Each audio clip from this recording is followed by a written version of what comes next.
Good evening and welcome to the City of Farmers Branch Planning and Zoning Commission Study Session meeting. It is presently 6 p.m. Monday, May 13th, 2024. I'd like to begin by thanking the commissioners for their service.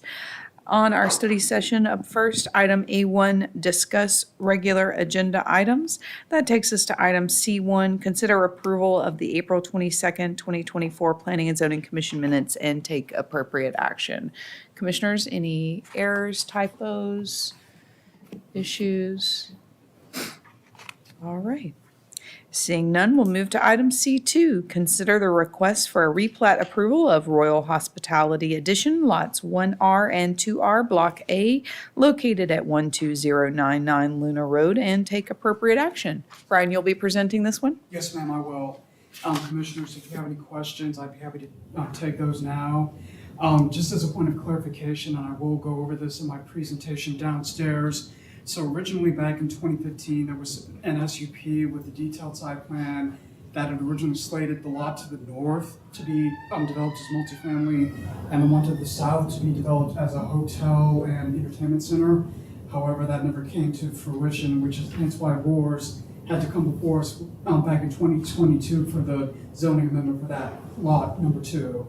So this replat is to abandon easements that are no longer necessary on both of those lots and dedicate ones that are necessary for the development of the lot 1. And they will come back before us to replat lot number 2, that one to the south.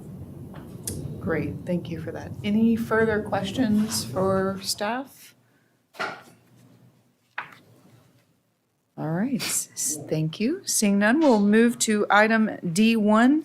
It is a public hearing, and we'll conduct a public hearing and consider the request for a zoning amendment for industrial development on approximately 3.5 acres located at 12197 Denton Drive within the PD District Number 32 zoning district and take appropriate action. Lily, I think you'll be presenting this tonight? Yes, I will be. So commissioners, feel free to direct any questions or any comments towards me. The applicant is here as well. Yes.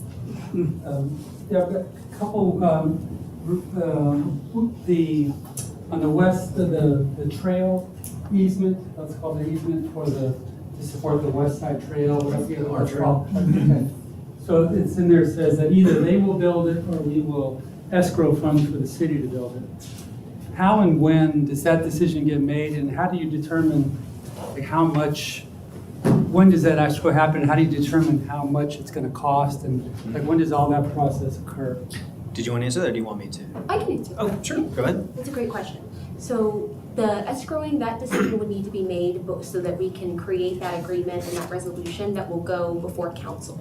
So the decision will be made and the agreement will be drafted prior to council, and then if it gets approved, it will be adopted within, correct me if I'm wrong, but it will get adopted with that in council. Okay. Yes. And then just second question, and then I didn't, in the actual ordinance, I didn't see any mention of that, of that The escrow agreement? escrow, just that they would build it or we would escrow it, or Mhm. so that shouldn't be, should that not Well- be in the ordinance somehow? Well, there's an option, the ordinance gives the option to do A or B, but Is it actually in the ordinance though? I didn't see it. should be in the ordinance, or is it outside? Based on the recommendation we received from our legal team, because it's mentioned on the actual site plan that it can be escrowed or built, it will be a separate agreement. It doesn't need to be mentioned within the ordinance itself. It will be a separate agreement. But it is listed on both the site plan that is within the ordinance, but it's not mentioned exactly within the ordinance, just per our legal. Yeah, so you have to expect a separate case item to come along with this particular item. So when we bring this forward, it's no different than when we did, let's say for instance, Luna Road, and we had the encroachment agreement that they needed for that multifamily complex. We had 2 items that had to go before city council. Now, agreements don't go before the P&Z. They only go before our city council. So we will draft an ordinance, or not an ordinance, I'm sorry, an agreement regarding this particular item. And that'll go, when do we go to city council on this one? It's in June, right? I believe in the second meeting in June. Okay, maybe it's the second meeting. Either way, there'll be 2 items, one for the agreement, one for the ordinance. Now, again, my understanding right now is that we really would prefer to see this just be escrowed as opposed to them construct, mainly because when they construct this, we go out for bid and we want everything to be very seamless. We really don't want to see it piecemeal for the most part. So escrowing, and I believe the applicant is on board just escrowing the dollars and not constructing it. I may be incorrect, but I believe that's the direction that we're trying to We go. are. I mean, TxDOT's gonna tear all that stuff up. Right. It makes more sense to escrow it than to. Yeah, so that's what they're leaning for, but we still have to leave the option in there. Excellent questions. Oh, and I don't know if I touched on it, but you did ask the question of how we got the estimate for the escrow funds. Those have been calculated based on our current bid amounts that we've received for the construction of that trail. Okay. Thank you. Question? Further questions on our public hearing?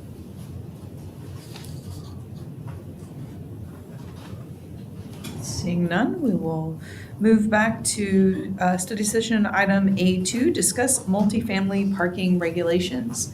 Thank you, Lily. Good evening, Commissioners. This was a topic brought up in a previous meeting by a commissioner to discuss multifamily parking ratios and the requirements that we have within Farmers Branch. Staff not only looked at the requirements that Farmers Branch has, but also other cities as well to see how they compare. Some basic examples of common parking guidelines that you'll see not only with Farmers Branch, but within all of the other municipalities that we researched. There are common themes throughout, not only parking ratios, but the setback requirements, landscaping. It's very common to see those within these other cities. And so with that in mind, we did research other cities and municipalities, Addison, Carrollton, and Fort Worth, and then also compared that to Farmers Branch's comprehensive zoning ordinance. Something to keep in mind here, that in the CZO itself has a very high parking ratio. And just based on the base zoning of the CZO, it does look like we are almost, 2/3 of what, we're almost double what other cities require. This is important to know that this is just within the CZO, and we, on a future slide, we'll be looking at the PDs and the last couple of PDs and how they compare, and it's much more comparable to these other cities, but just within the CZO itself, it is this rather higher amount. So other and additional standards within Farmers Branch is we do have the multifamily development policy. It is not a codified ordinance, but it is a policy that both staff follows and expects the developer to follow as well. It covers mainly the parking areas in general and within this section, and that covers from access points to curb cuts, and as well as just making sure that they're both meet the aesthetic and the safety requirements. And then, as I mentioned earlier, we did look at the planned development districts and some very recent ones to kind of see how those stacked up, as it's pretty rare that a multifamily development will fall completely under the CZO. Most of the time, they'll land within a PD. And so as we can see with this chart, our PDs and our most recent amendments will kind of have, they align better with other cities in our research. And with that, I will lead into any questions or comments for discussion. Lily, can you go back to the Yeah. last slide? Yeah, so I think what's important to note here also is that, like Lily was saying, that a lot of this falls just within planned developments. We don't really have a lot of what we would consider straight zone multifamily with that 2.25 ratio. At one point, garden style apartments were real big. That was your typical, where you would see the buildings pushed back and then you'd have all the parking surrounding all these additional, like 4 or 5 different complexes. And obviously, we've gone away from that. We've gone to Structured parking. exactly structured parking, or you'll have podium parking. And that's usually what you end up seeing. Now, a lot of times, I believe that the structured parking, the podium parking ends up having an effect, not only because apartments, obviously, they cost more, and so maybe they don't want to use or have as much parking on the ground Usually it's all confined, obviously, within that structured parking garage. Or, based on how other cities handle parking, this seems to be the trend, is that we're looking at more of the type of ratios that you see up here. Every single one of these PDs have gone before the city council, and every single one of them have been approved at these particular ratios. And again, we just don't typically see the 2.25 very often. Yep, go ahead, Harold, sorry. Specifically with regard to the last 5 or 6 years' development on the west side where you live, PD 99. parking out there is pitiful. What happened? That was my I mean, next there's question. obviously, the builders have built to these standards. Right. But obviously, it's not working because you go out there any time of the day or night, there are cars parked everywhere in and around that residential neighborhood. And I know it has annoyed people because I hear stories. Are you talking about like Brickyard, like that area, And over to the south and west, closer to 635. Right, the peninsula area too? I got you. I mean, it just, parking is a nightmare. Now, my own theory is you rent a one-bedroom over there and 2 people show up and they each have a car. Right, no, that makes sense. Now, That makes sense. Yeah, That blows these ratios way out of whack. sure. So what are we going to do about it? Well, and I think the idea also is that there's this mindset that, these apartments, you're absolutely right. We should always think worst case scenario. Because worst case scenario, everybody leaves at the same time, everybody comes back at the same time. There's obviously different dynamics, especially in an apartment or even in a single family neighborhood. Some people work at night, some people work during the day, some people have people over, some people are gone from, so there's always people going and coming. And I think the idea is that there should always be some available parking, whether it's for the residents and or the visitors, obviously. My own personal opinion, parking obviously is pretty expensive. These podium parkings or these structured parking garages can get somewhat expensive, and I think that has a lot to do, I think cost has a lot to do with why some of these ratios end up being the ratios that they are. That isn't to say that that can't change. Absolutely, that can change. Our base standard is 2.25. And if we need to stick with 2.25, that's the type of direction that we need to know. Staff needs to know that. Well, is it, Because every developer that comes to us or anybody that comes to us with an apartment complex obviously is going to throw different numbers out at us. is And they've it all for done their sure research. that those, I mean, that one scenario would be 2 people and there's 2 cars. Sure. But people that will park outside in the street if it's by their door. They won't, it's not because they couldn't find a place to park in the garage. So it's like you could have another floor and it wouldn't, so it's like I think before we would act, I think we would need to understand why are people parking on the streets? Well, and I think. Well, in that and I think area, that- though, people are parking like actually into the neighborhood streets. So it's So more than that's a it's just a way. convenience, yeah. They're parking in, between here and the Firehouse Theater, and they're walking a distance because they're parking in front of single-family homes. Their party guests are parking into the neighborhood too. So I think there's almost something different that's going on in that scenario. My thrust is quality of life. I mean, if we start building these things, and what I've noticed here in the last 8 or 9 months, the projects we have approved seem to be right in the heart of major thoroughfares and what I call congestion. I mean, right over here at the Dart Rail Station, for example, we approved a big project over there. I don't know what the parking ratio was, don't recall, but I can see that turning into a nightmare quick, just like the one we approved on Midway 6 or 8 months ago. Midway at 635. I mean, it's going to be an issue. Sure. I mean, Yeah, I Farmers mean- Branch is only 12 square miles. No, absolutely. And we can always look at, and that's the type of, this is the type of feedback that we obviously need to hear. Well, too many cars come by my house. I live on Brookhaven Club Drive. Rarely used to see cars, but I'm talking years ago. But because of the construction of apartment complexes here and there, Right. people use the cross streets. They get to Beltline. They have to get to 635. They have to get to 35. there's only so many streets that, you know, where people going back and forth to work can travel. Well, and Madam Chair, you might be able to actually speak to this better than I can on this, but I would like to think that the apartments that are near the DART station,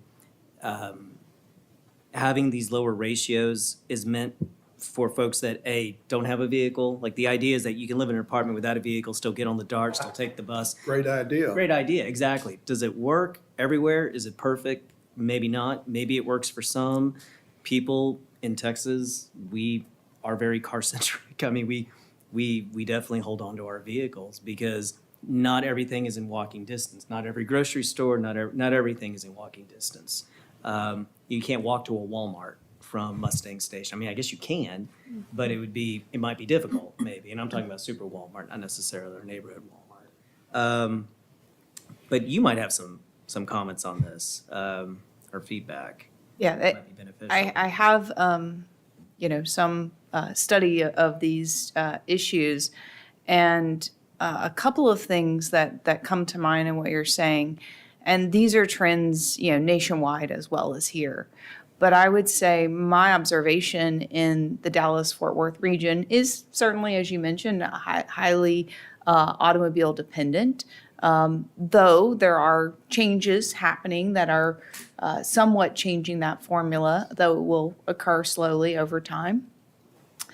And to your point about, I think you used the word congestion, typically what we see in many areas is that you either have traffic or your city is dying. In other words, those cars represent to me not so much an impact from a particular apartment or that sort of thing, but the economic engine of our city and people, as you mentioned, traversing to and from work or the grocery store. Each of those trips, the origin to destination, the OD trip that we research and study. In fact, I just did this whole class on traffic modeling, which was really fantastic. Looked at exactly that, the economic, impacts of these sorts of things.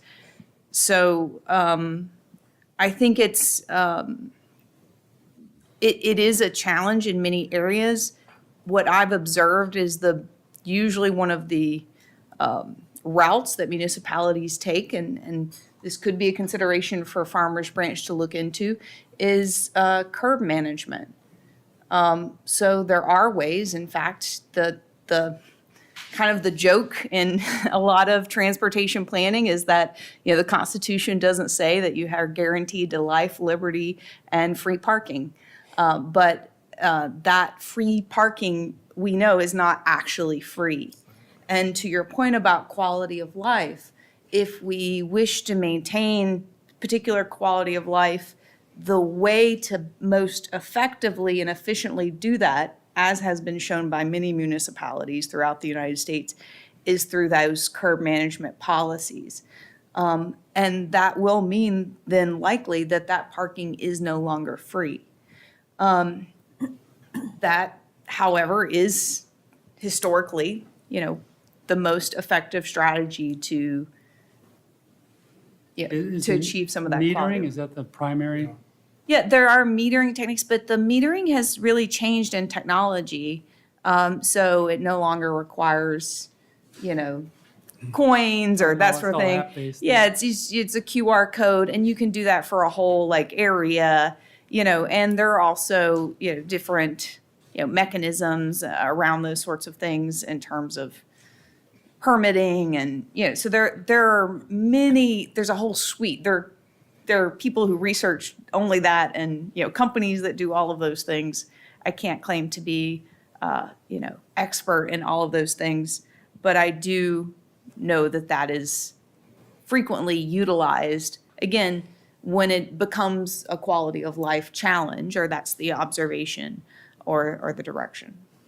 Does the city ever go back to apartment projects like at a later date, 2 years, 3 years, 5 years down the road, and go back and check to see how many people are actually parking, how many cars are actually associated with the structure, meaning like I'm a tenant in apartment 1 and I've got 1 car registered to my apartment complex. Unit number 2's got 4 cars registered to that. Do you ever go back and track that data out of curiosity? Not that I'm aware of. I mean, the most I can say is that we'll look at like maybe occupancy rates Yeah. of apartments that are being occupied versus not occupied.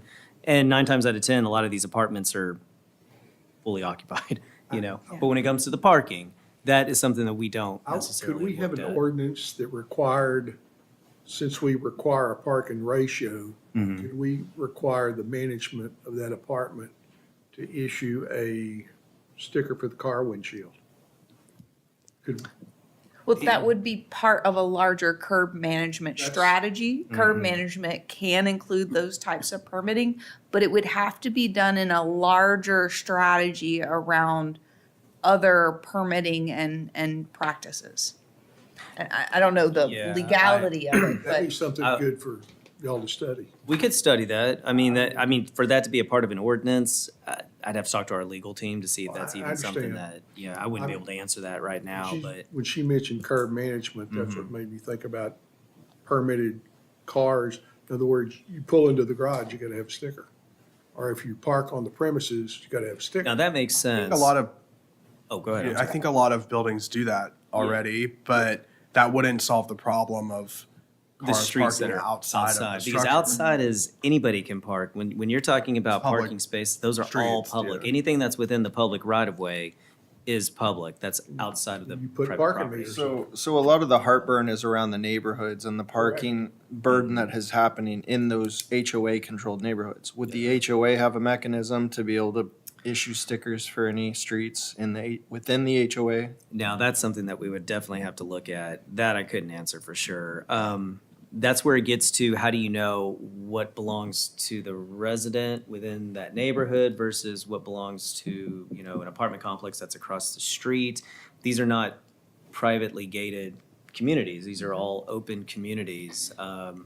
So really, anybody within that right-of-way is allowed to park anywhere along the right-of-way. Is there a term for parking management within buildings? I mean, is that something we can say, we're gonna give you a building permit to build the apartments, but you have to have Like a parking plan. parking discipline, parking counts, parking, is there a term for that?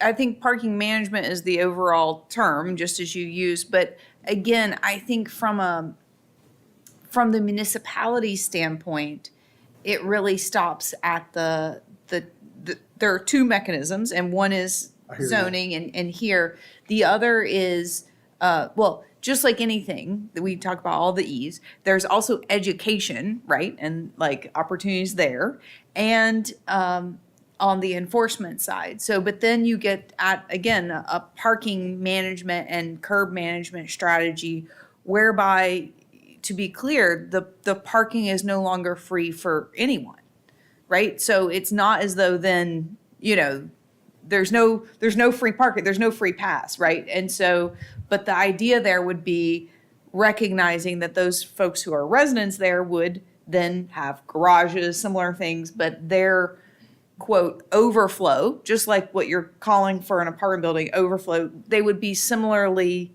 required to pay, right? Like that would be the structure or the mechanism whereby you do that.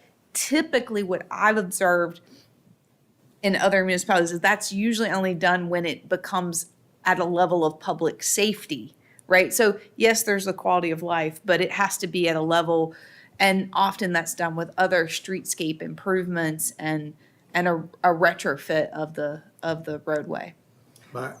My thought process, and probably bad example, is we require irrigation for landscapes. That's correct.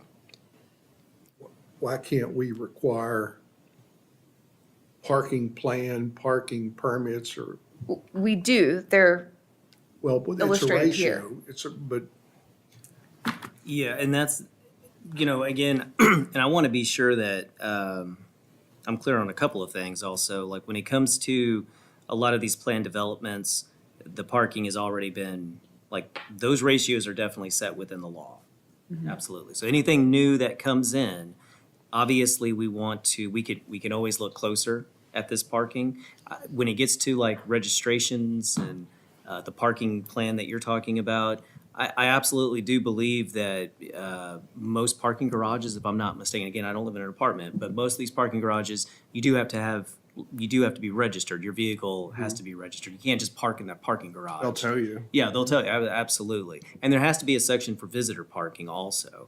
But maybe when we get these new parking requests that come through, we start looking a little bit closer at, okay, instead of doing 1/8 parking or this, 1.25 or 1.5, we start pushing for more parking within that parking garage. There's nothing wrong with that. Even if it means they have to build an additional floor, Yeah, I don't that's what care they about have to do. that, yeah. Absolutely. It sounds like it's overflow, so it needs to be maybe specific to visitors or second cars or But then whatever it is. It's Visitor not- parking, we should start including additional visitor parking. So is there, we limit, or we have a number that has to be for occupants, but nowhere in that number does it mention visitor. Visitor, no. So That's they could usually- have Mhm. 170 parking spaces, all for All residents, tenants. Absolutely. and 5 for visitors. And that's Absolutely. why we have the overflow Yeah. into the neighborhood. And we shouldn't have, I don't believe,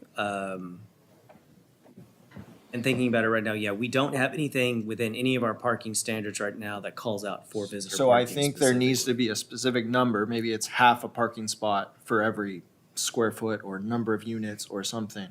I think it sounds like we need to identify what our appropriate visitor parking is.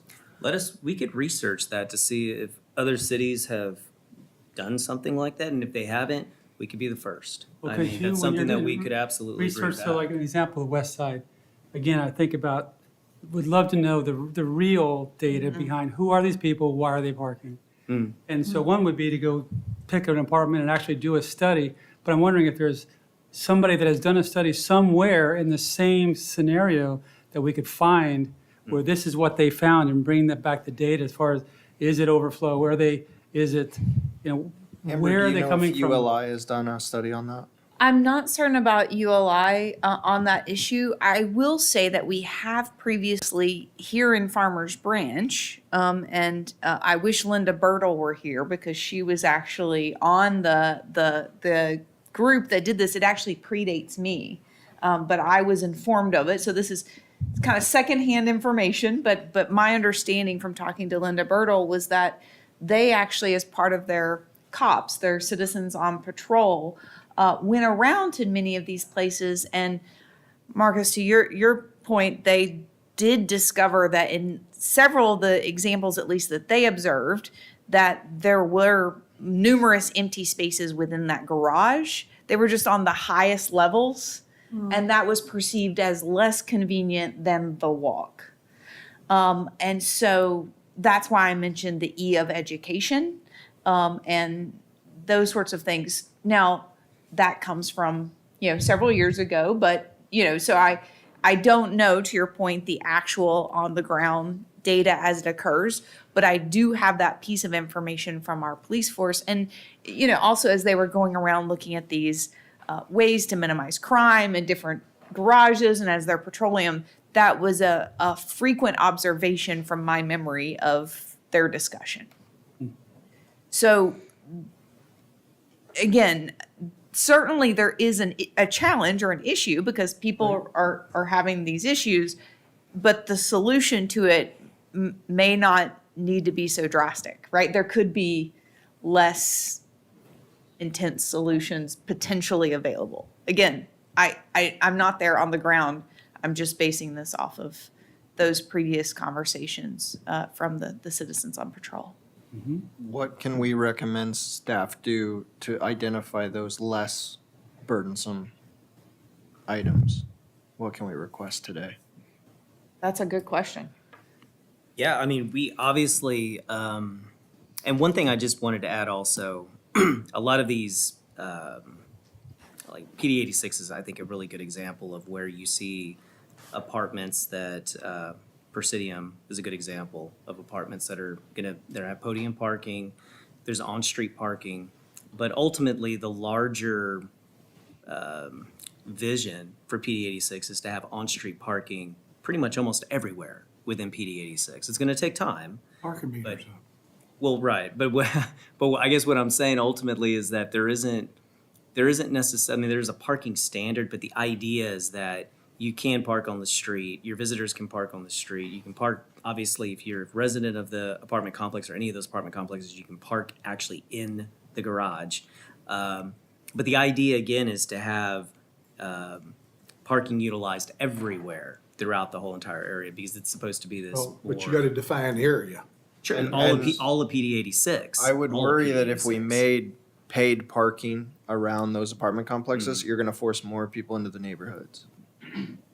That would have to be paid too. Like, yeah, that well, couldn't be a safe But it haven doesn't for- necessarily have to be paid. I mean, once all of the roads are actually built to their full extent, if you look at PD 86, every road within PD 86 has on-street parking. Like that's the vision of it. Like as things develop, more on-street parking is supposed to happen all throughout PD. That's the 86. So exception, right? PD 86 is an exception. that's the exception because it's form-based code, and that's what form-based code calls for. That's we have just a couple of form-based code PDs. But, when we talk about that, it's going to be a mess and everything, it takes time for this to all come to fruition, but it's going to take time. That's just it.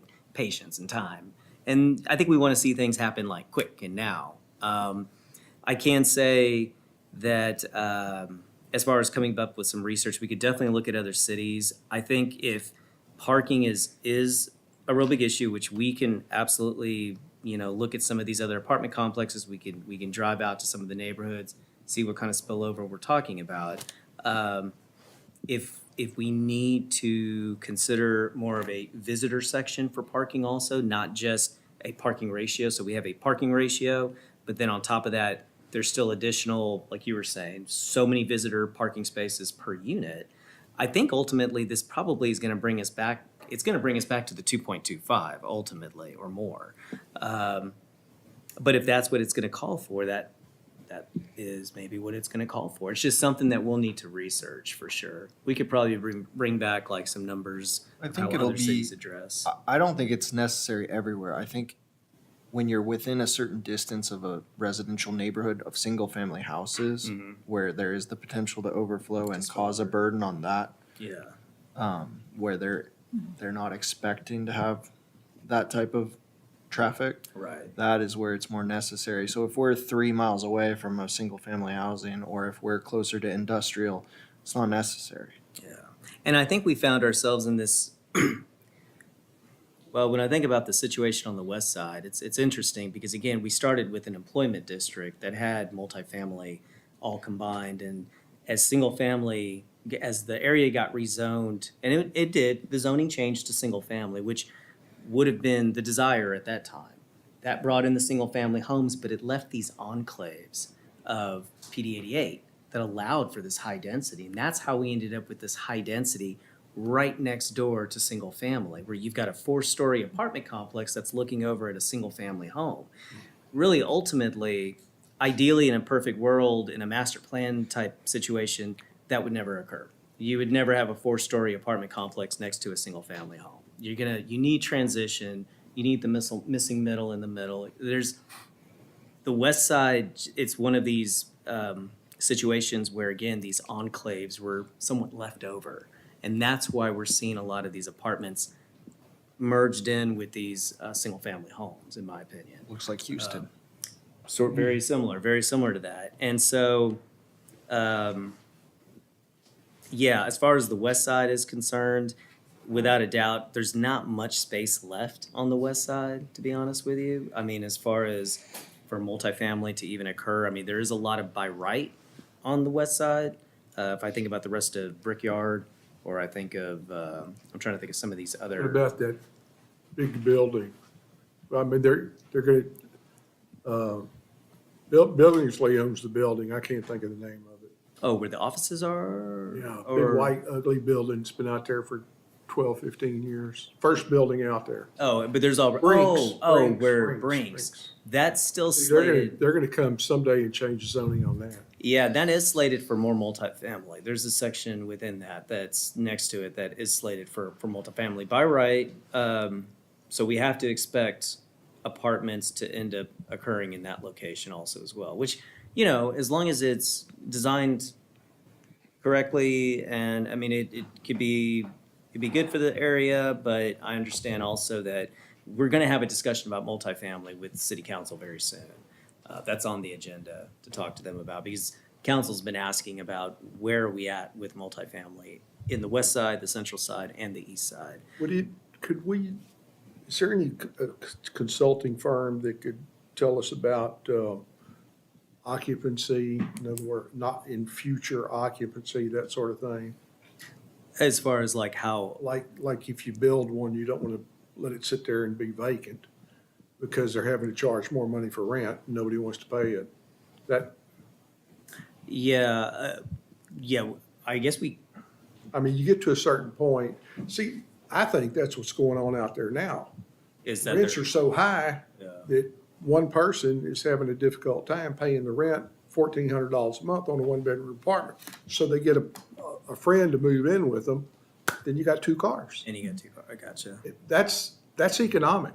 Sure. It wasn't sure. set up or designed that way. They fit within the parking ratio. But And I would think that and y'all correct me if I'm wrong, but I would think that, you know, the rents are gonna change obviously with the market. You know, if they're not renting anything out, they have to adjust, I would imagine. The rents adjust based on demand, is the way I typically see it. I've never seen them do anything but go up. Well, to your point, and as I mentioned earlier, if you look at the region and the growth and the economic growth, that's what's driving the demand. Right. Now, that is not the case for all cities and all areas. And in fact, you know, there are shrinking cities that are reducing in population and don't have these, you know, problems of economic growth. So I think those are larger market issues.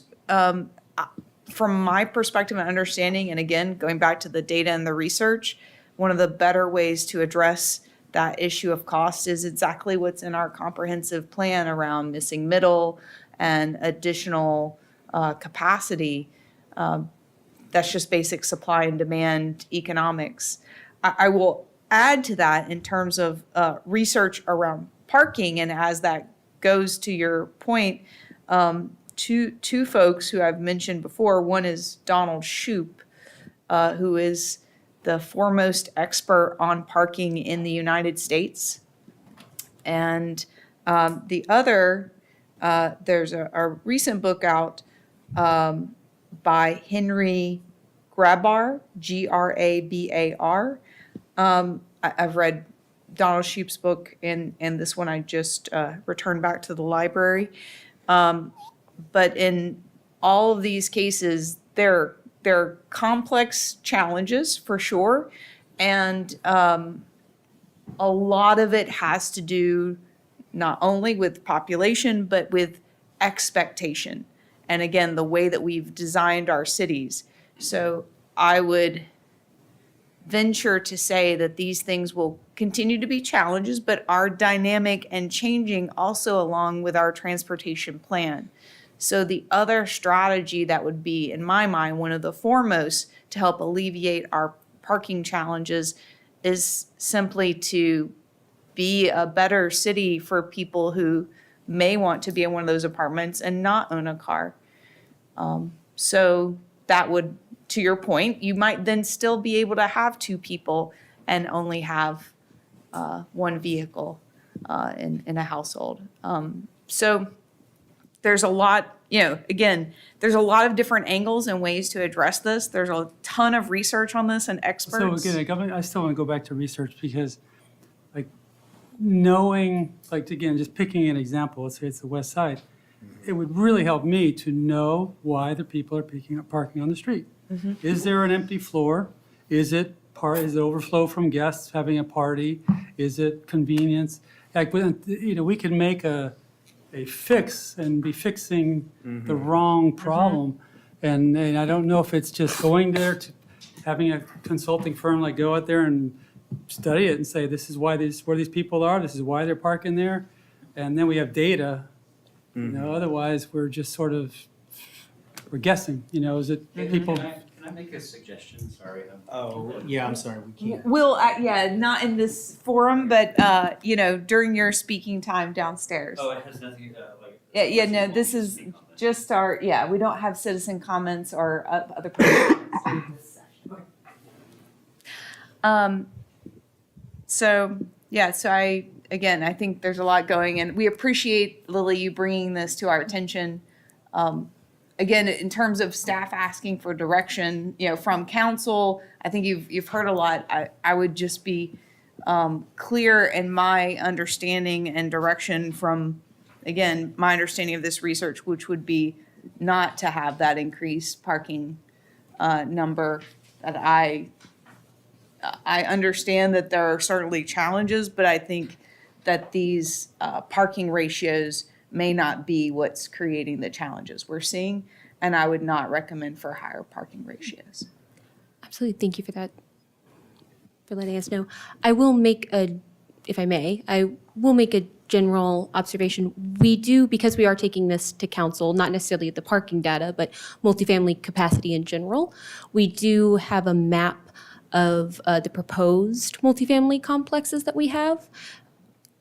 It's appearing as the larger issues of the parking are coming from the proximity of multifamily to residential neighborhoods.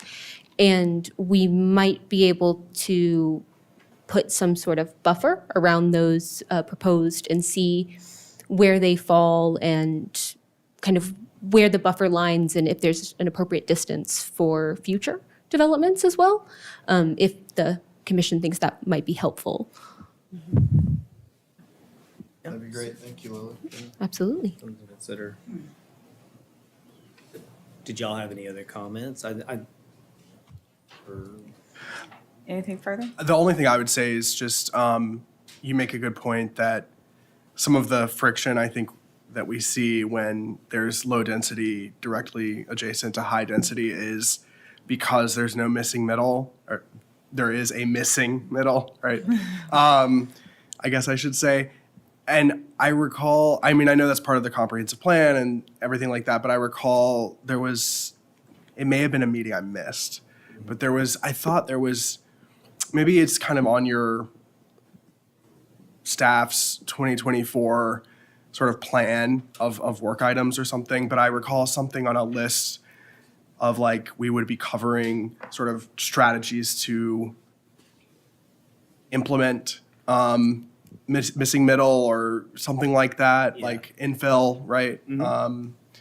And so, I don't know, maybe that's something we could look into discussing, No, absolutely. And the missing middle, like y'all were talking about, that probably would, if we had more of, if you had more of the middle, and not just these two extremes where it's either single family or multifamily, that probably might change some of the parking issues that we have, if there are parking issues that exist out there, which it sounds like there are, absolutely.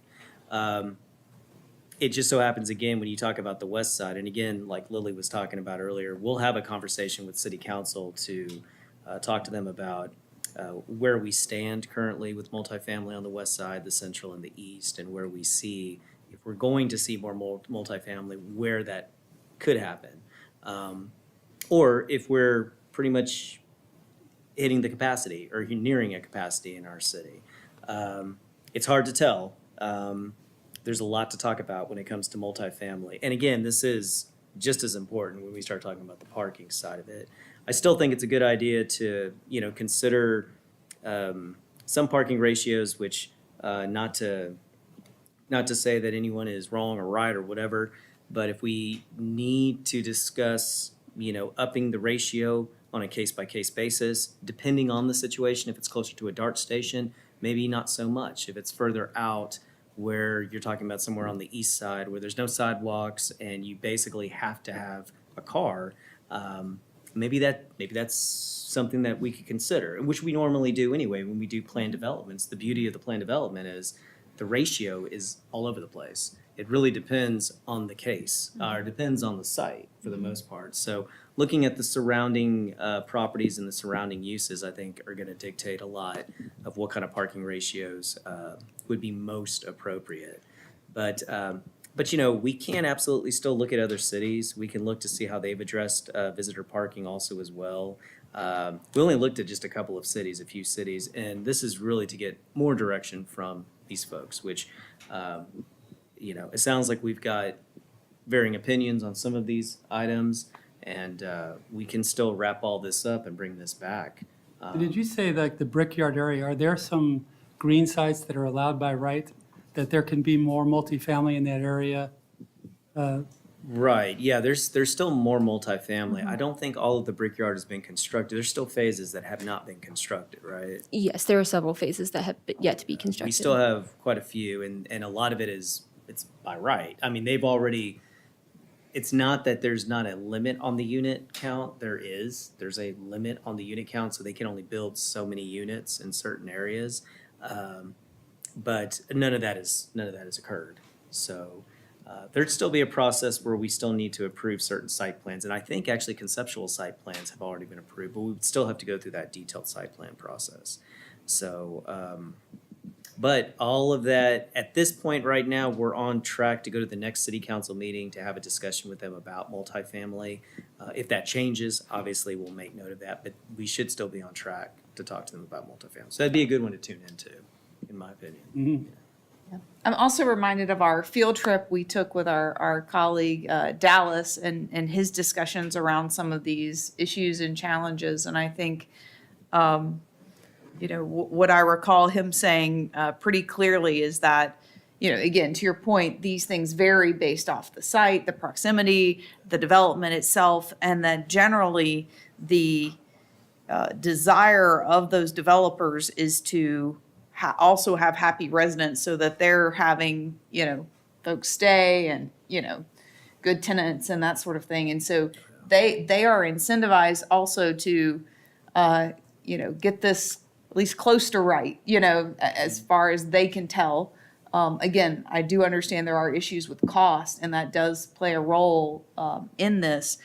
But the other side of that cost in increasing these percentages, especially, again, I'm remembering Dallas's conversation, is that then, it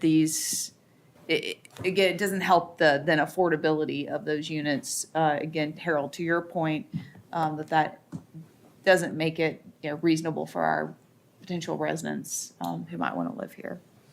So all things to consider, again, from all the information and sources that we have. Yeah, and I'd like to still bring something back to this P and Z. I think it still would be good. We can do a little bit more research and still bring something back, just to try to touch on everyone's point. And I didn't write all of the questions down, but this is recorded, so I have everybody on record. So let us come back. We'll try to make it in the June. Well, the June meeting, I know we have it's a joint meeting, right? The 10th is the The joint 10th meeting. is a joint meeting. Is that the only meeting we have? We have two, don't we? Still, so. we still have two. Okay, we'll try to hit the second one after the joint meeting. We'll try to bring something back because we only have one in May because of the holiday. So this will be our only meeting this month. Great. Thank you again, Lily. Thank you. All right, and with that takes us to item A3 to discuss agenda items for future Planning and Zoning Commission consideration. Commissioners, any items up for consideration? Heidi, I know you're smiling because you won't be here. I was thinking about if I should throw something out that's really absurd. I was like, No. I'm just gonna sit here and be quiet. No comments to end with or anything? No, it's kind of sad. Yeah. I mean, it's happy, but it's also kind of sad. So, We'll miss you. yeah, I'm gonna do this on Mondays. You can still watch us. That's true. That's true. Well, I will, and I'll be texting. Definitely. All right. Well, if there's nothing further, that brings us to the close of our study session meeting. It is presently 6:49, and we will reconvene at 7 or as close therein as we can make it. I understand folks may need a little break. No, absolutely. There should be code.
Good evening and welcome to the City of Farmers Branch Planning and Zoning Commission meeting. It is Monday, May 13th, 2024. It is presently 7:02. I'd like to begin this evening's meeting by thanking the commissioners for their service.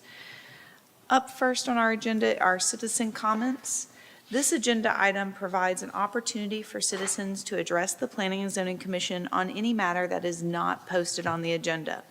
Anyone wishing to address the commission should complete a citizen's comments registration form and submit it to the chair prior to the start of the meeting. There is a 3-minute time limit for each citizen to speak, with a reasonable limitation on speakers on any one topic or item, with a maximum of 15 total minutes on the same topic item. Anyone wishing to speak shall be courteous and cordial. The Planning and Zoning Commission is not permitted to take action on any subject raised by a speaker during citizen comments. However, the Planning and Zoning Commission may have the item placed on a future agenda for action, refer the item to the Director of Planning for further study or action, briefly state existing city policy, or provide a brief statement of factual information in response to the inquiry.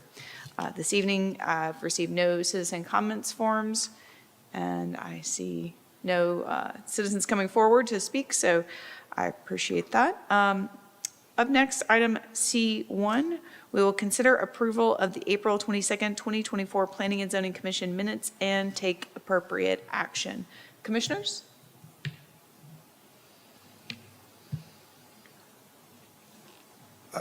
I make a motion that we approve those minutes. Thank you. I'll second that. Any further discussion on the item? Seeing none, we'll move to a vote. All those in favor? All right, thank you very much. That passes unanimously. Up next, item C2, consider request for a replat approval of Royal Hospitality Edition, lots 1R and 2R, Block A, located at 12099 Luna Road, and take appropriate action. Thank you, Brian. Thank you, Madam Chair. Good evening, Commissioners. I'm Brian Campbell, Senior Planning Technician here to present to you tonight the final plat of the Royal Hospitality Edition. So the subject property is actually comprised of 2 lots, Lot 1 to the north here and Lot 2 to the south. Together they comprise 6.02 acres located at 12099 Luna Road. Both lots are zoned Plan Development District number 88. So with Lot 1, the detailed site plan for that multifamily development was approved back in January of 2023. And just to provide a little bit of clarification, as I noted upstairs during study session and in your staff report, so originally a specific use permit with a detailed site plan was approved back in 2015 for both of these lots, with Lot 1 slated to be a multifamily development and Lot 2 slated to be a hotel/entertainment center. The hotel and entertainment center never came to fruition, hence why Rohr's multifamily, the Rohr's multifamily company came before us with a zoning amendment with an associated detailed site plan that was approved in January 2024 for the multifamily development for this lot number 2. So this replat is to abandon easements on both of these lots that are no longer necessary and to dedicate those easements necessary for the development of the multifamily development for Lot 1. The applicant does plan to either replat or dedicate through separate instrument those easements necessary for the development of Lot 2 at a later date. So on your screen, these 2 diagrams represent the easements that are to be abandoned and the easements that are to be dedicated. And this slide is the approved detailed site plan for Lot 1. That concludes my presentation. If you have any questions, I'll be happy to take those. Otherwise, thank you for your time. Thank you, Brian. Commissioners, questions for staff? Is the applicant here this evening? Yes, they are. Okay. Commissioners, do we have questions for the applicant? Does the applicant have a presentation or none? I don't think so. No, they do not. Okay, just wanted to double check. Sure. Any questions? No. Okay. Seeing no questions, we'll move to action. I move to approve the replat as presented. Second. All right, any further discussion on the item? Seeing none, we'll move to a vote. All those in favor? All right, that carries unanimously. Thank you very much. Thank you. And this is a plat, so we approve it. This won't go to, this will go to city council? No, ma'am. Will not go to city council. Plat approval Okay. rests with Planning and Zoning Commission. That's what I thought, just double checking. Thank you. No problem. All right. Up next, item D1, conduct a public hearing and consider the request for a zoning amendment for industrial development on approximately 3.5 acres located at 12197 Denton Drive within PD 32 zoning district and take appropriate action. Thank you, Lily. Good evening, Commissioners. Like Amber said, this is going to be a zoning amendment to PD 32. The proposed property is, the proposed amendment will be to add warehouse and distribution use to PD 32, which currently allows for office. It does, the areas surrounding it do currently have, and the businesses surrounding it do have warehouse and distribution uses. This is a general overview of the site. As you can see, there are two buildings. The smaller building to the west will be a two-story office space, and the larger building to the east will be the warehouse. As you can see, the loading doors will face the south. That is towards the City of Dallas property line, and the applicant has produced larger screening trees in order to mitigate any aesthetics driving north on either Denton or the 35. And the applicant, in addition, is proposing a piece of the West Side Art Trail to be either developed by the applicant or for the funds to be escrowed. Currently, the applicant is looking to be escrowed, and with that construction, they are also proposing two art murals, one along the 35 and one along the 6-foot sidewalk along Denton as well. So the proposed improvements, as you can see, they comply with the current office parking requirements within PD 32, as well as the proposed parking requirements for warehouse, which has been pulled from our CZO, our comprehensive zoning ordinance, and they are overparked by 4. And for the landscaping requirements, they are well above the landscaping requirement.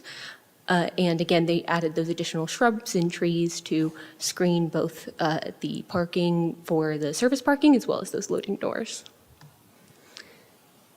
And as I stated earlier, this is consistent with our comprehensive plan, as warehouse and distribution are common uses around this lot. And we find that it is consistent with the comprehensive plan. And with that, I will go into any questions, and the applicant is here as well.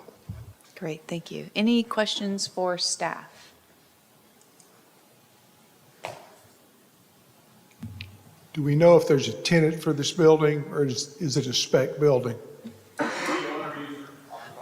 We'll come to you, we'll let you present, we'll make sure we ask, but Lily may I tell believe us. that will be a question for the applicant. Great, thank you so much.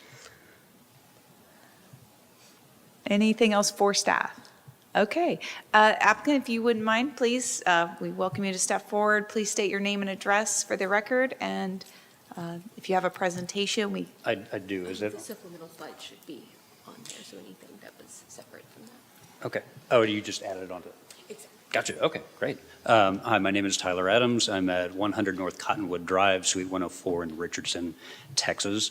Lily's done a great job in covering this, so I'm going to try to not overlap too much. This is just a context plan of what's going on to the south, the north, and the east. The Dart Rail and Denton Drive separate us pretty far from the industrial use. The office is to the north, and then we've got an industrial site, and you can see from that red line kind of the approximate line of where the city of Dallas and the city of Farmers Branch city limits are. This is the site kind of as it is today. The image on the left is the property to the north. There's been a couple of questions on what that parking is. You can see you've got some wheel stops that are on that property line. That is actually part of this parcel, and we will remove that and kind of clean all that stuff up. There's nothing really as far as infrastructure or anything like that goes, and that the neighboring property has kind of blocked all that off. Anyway, to the south, you've got kind of this heavy industrial, well, I wouldn't call it heavy industrial use, but auto repair shops, that sort of thing to the south, and then to the north, we're pretty well screened to the east, we were pretty well screened from that existing use. As Lily said, we're working within PD 32. We'd like to, just add the use of warehouse and distribution, as well as give the option to have light fabrication. To answer the previous question, this is an owner-occupied space. There is the possibility to lease out some things in the future, and so that's why we added this light fabrication in there as an SUP. So if that were to happen, you guys could review it at that time. But we were just working in that flexibility, and that's a lot of kudos to your staff for helping us work through that. Let's see. Other than that, we've got kind of standard stuff. No outdoor storage. Operation is kind of normal construction hours, 6 a.m. to 5 p.m. And moving on, with the site has a little bit. The site's a little confusing because we've got that big Encore easement that runs through it. We have some extra parking in there. We've had discussions with Encore, so they are on board with the encroachment agreement of how we've got this kind of laid out now. So we've got some extra parking that's shown but cannot be code compliant because it runs through the easement. We are planning on doing underground detention. We've had our engineers look at this, and conceptually this will work. As Lily had mentioned, we've screened our truck docks and all that good stuff to keep that line of sight pretty clear from the rights of way. This is our concept elevation of the office / warehouse space. Kind of, there is some flexibility, just kind of how it's written. The way that this is designed is that we've got some office in here, some warehouse. So the uses as a whole comply with parking and all that, but we do have some flexibility on what can go in which building. This is the front of the larger warehouse building. As you can see, like I said, we will have owner-occupied space, but in the future, maybe lease some of that out so that you can see that kind of looks like spec space. So I understand why you asked that question. We've been in talks about doing murals. This was actually one created with AI, just to put something up there. But we've got these murals both on the 35 side and then on Denton Drive. And other than that, just talking about trip generation and all that good stuff with our. Just going by the ITE trip generation manual, you can see just from what we're proposing versus what's currently entitled that we would actually lower the trip generation for this site. And then, this is the current permitted uses and just what we're looking for, and I guess that's the 300-foot radius. So I'm open to any other questions if you have them. Great. Thank you so much again. Commissioners, further questions for our applicant?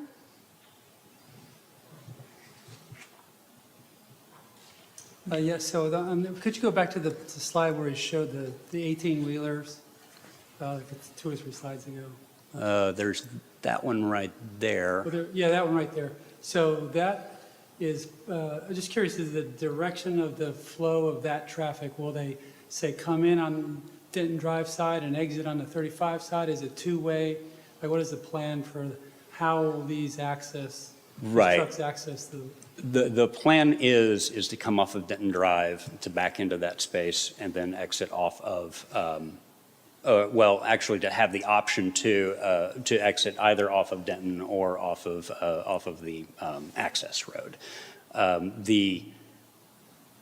there is a little bit of concern, and we'll do some more traffic study on it, of how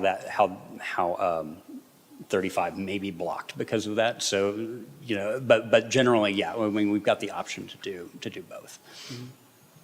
And then there's sometimes you see that it's a very difficult turn for trucks if it's too tight.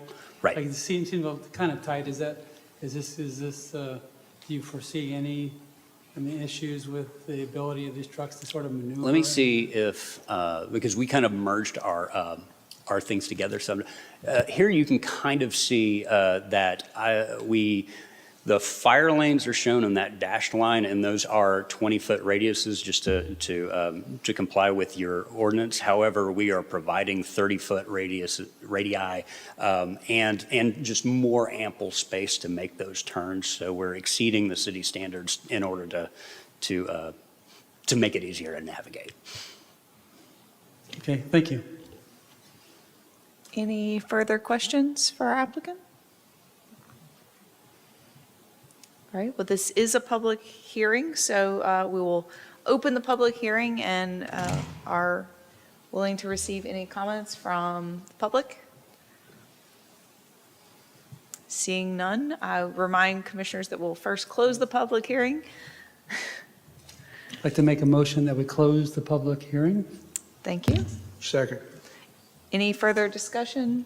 Seeing none, we'll move to a vote to close the public hearing. All right. Harold, would you like to? I'm sorry. That's okay. I was just confirming so I understood your vote correctly. All right. So with the public meeting closed, we'll then move towards action.